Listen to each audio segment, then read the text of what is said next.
Kepolisian Sektor, Polsek, Setu memastikan, cacahan uang rupiah kertas yang ditemukan di tempat pembuangan sampah, TPS, liar di Kampung Serang, Desa Taman Rahayu, Kecamatan Setu, Kabupaten Bekasi, merupakan uang asli yang berasal dari limbah pemusnahan Bank Indonesia, BI. Hal itu diketahui setelah perwakilan dari Departemen Pengelolaan Uang BI turun langsung ke lokasi dan melakukan pengecekan. Dari Departemen Pengelolaan Uang Bank Indonesia sudah hadir untuk memastikan bahwa barang itu adalah benar limbah hasil pemusnahan dari Bank BI, ujar Kapolsek Setu AKP Usep Armansyah kepada awak media, Kamis, 5 Februari 2026. Usep menjelaskan, pengungkapan temuan cacahan uang tersebut bermula dari laporan masyarakat yang kemudian ramai diperbincangkan di media sosial.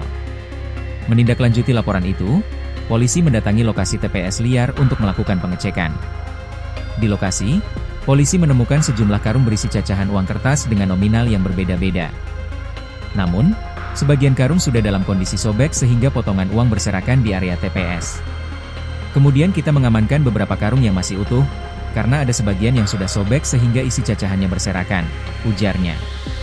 Terkait temuan tersebut, Polsek Setu langsung berkoordinasi dengan sejumlah instansi terkait, termasuk Bank Indonesia dan Badan Intelijen Negara, BIN, untuk memastikan status dan keaslian cacahan uang tersebut. Hasil koordinasi itu menegaskan bahwa cacahan uang yang ditemukan merupakan sampah atau limbah hasil pemusnahan resmi Bank Indonesia. Kemudian hasil dari temuan ini, dari Bank BI menyatakan bahwa itu benar sampah atau limbah hasil pemusnahan dari Bank BI, katanya.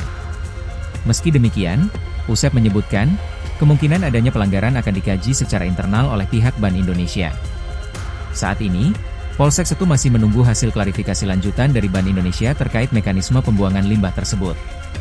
Usep mengatakan, guna menghindari potensi gangguan keamanan di sekitar lokasi, pemilik lahan TPS liar tersebut menyerahkan puluhan karung cacahan uang kepada pihak kepolisian.